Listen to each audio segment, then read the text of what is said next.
semua pernyataan saya, dan sebagian teman-teman yang hadir pada waktu saya mengeluarkan pernyataan-pernyataan tersebut, termasuk juga berbeda pendapat, berbeda argumentasi, ya notabene ya kayak Bung Faisal, ada Bung Refli juga, ada teman-teman yang lain di sini gitu. Jadi saya kira kalau memang tidak percaya kepada angka, kepada data, itu problemnya sudah beda itu. Memang ini soal indikator dalam membaca situasi dan kondisi memang berbeda.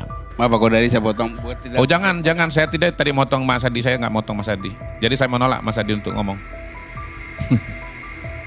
Itu. Saya ini udah mendengarkan berapa orang nih dari tadi, dan saya tetap ada di sini. Saya kira saya dikasih kesempatan bicara, walaupun saya tidak berharap tidak berbicara terlalu panjang sebetulnya, karena memang begini Bang Karni. Saya hadir di sini ini karena lebih kepada pertemanan dan persahabatan. Bukan soal argumentasi yang mau saya sampaikan.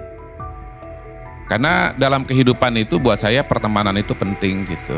Dan saya menghargai pertemanan dengan teman-teman yang ada di sini. Walaupun kami berbeda pendapat dalam banyak hal dalam beberapa waktu terakhir, tapi secara pribadi buat saya teman-teman ini adalah teman-teman begitu. Dan perbedaan pandangan itu tidak berarti bahwa kita harus tidak berteman gitu. Jadi kebahagiaan saya di sini ini pertama-tama adalah ketemu dengan teman-teman Bang Karni, dan untuk itu saya berterima kasih. Ya, dengan Ray Rangkuti teman lama, dengan Refli Harun teman lama. Orang di luar ngeliat saya dengan Refli itu musuh besar. Tapi kami secara pribadi tetap baik-baik saja. Saya juga di podcast saya juga nyentil-nyentil Refli. Refli di podcastnya dia nyerang-nyerang saya. Tapi kita fine-fine aja kalau ketemu secara pribadi.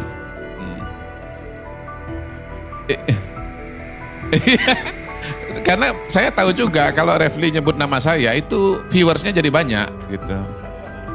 Oh iya, karena banyak haters kepada Kodari dari pihak-pihak yang punya pikiran yang berbeda dengan Kodari.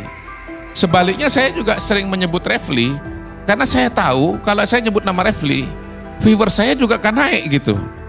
Jadi kami ini sebetulnya saling tolong menolong dengan cara kami masing-masing gitu. Surat tugas, tapi itu kan kata Ray kan nggak bisa dikonfirmasi gitu. Yang saya bisa konfirmasi adalah bahwa kalau Ray nyebut nama saya itu nanti viewersnya jadi naik, demikian pula sebaliknya. Nah, kita juga harus menyadari dan ya harus mengakui saja lah bahwa memang ini era di mana media itu punya posisi politiknya sendiri, dan itu bukan barang baru gitu ya. Ya saya sebut di sini lah misalnya bagaimana tahun 2014 Metro TV dengan TV One posisi politiknya sangat berbeda. Saking berbedanya saya nggak pernah mengantisipasi itu bahwa hasil quick count pun juga bisa beda. Itu di luar alam pikiran saya pada waktu itu gitu. Ya bagaimana Metro TV dengan TV One hasil quick countnya beda, itu di luar nalar saya dan pengalaman saya sebagai seorang peneliti dan surveyor ya. Tapi terjadi gitu. Nah yang lebih menarik lagi kan Mas Adi, tahun 2019 posisi Metro TV dengan TV One itu bertukar tempat. Iya. Kalau pada tahun 2014 Metro TV pro Pak Jokowi, ya, TV One dukung Pak Prabowo, bukan 2019 ya, 2024, mohon maaf, 2024. Ini posisinya bertukar ini. Gitu. Nah, perkembangan media belakangan ini kan menuju ke yang namanya media sosial. Nah, media sosial itu ternyata lebih memperdalam lagi perbedaan antara media itu.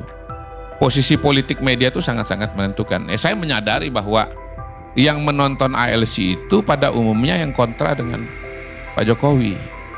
Ya. Sebaliknya saya menyadari juga kalau saya muncul di Total Politik itu jamaahnya Pak Jokowi itu. Iya. Itu. Jadi buat orang seperti saya, sebetulnya insentif paling besar itu datang di Total Politik, bukan di TV One. Karena saya tahu bahwa saya bicara apapun juga, pasti nanti kolom komentar itu akan menghujat saya. Sebaliknya di kolom komentar di Total Politik itu pasti tidak senang dengan Refli Harun. nggak senang dengan siapa, mungkin Rocky Gerung katakanlah, ya. Nah, jadi sebetulnya balik lagi, kalau saya hadir di tempat ini itu adalah karena persahabatan. Saya tidak berharap bahwa apa yang saya sampaikan di sini itu akan diikuti oleh pemirsanya ALC. Beberapa waktu yang lalu saya nonton tuh ahli neuroscience ya, neuroscience. Dia bilang begini, kenapa orang itu susah sekali mengubah pendapat atau pikirannya? Karena dalam diri manusia itu berlaku dua mekanisme bias. Yang pertama itu confirmation bias, yang kedua itu anchor bias. Confirmation bias itu adalah bias di mana orang punya kecenderungan untuk menyeleksi informasi dan pandangan yang sesuai dengan pandangan pribadinya yang sudah ada. Jadi kalau yang berbeda itu dia tolak. Nah, kalau anchor bias agak sulit untuk mengubah pandangan-pandangan atau agak sulit menerima pandangan-pandangan yang berbeda dengan pandangan yang di awal yang jadi anchor. Kenapa? Karena anchor itu berkaitan dengan konsep dirinya. Contoh konsep dirinya adalah, contoh nih ya barusan misalnya tadi, kalau mendukung Jokowi itu orang nggak baik, yang nggak suka dengan Jokowi orang baik. Itu contoh dari anchor bias itu. Gitu. Jadi memang sulit untuk mengubah posisi, dan karena itu memang jauh lebih mudah untuk berbicara di media yang netral atau memang media di mana kita punya pemikiran dan alam yang sama. Iya. Hah? Iya, dalam konteks pro kontra mengenai Jokowi itu jangan ditanyakan lagi. Ya, karena pernyataan dari teman-teman sini sudah mengatakan ini dari 6 narasumber, ini 5:1. Hah? Kita udah 3-3. Iya.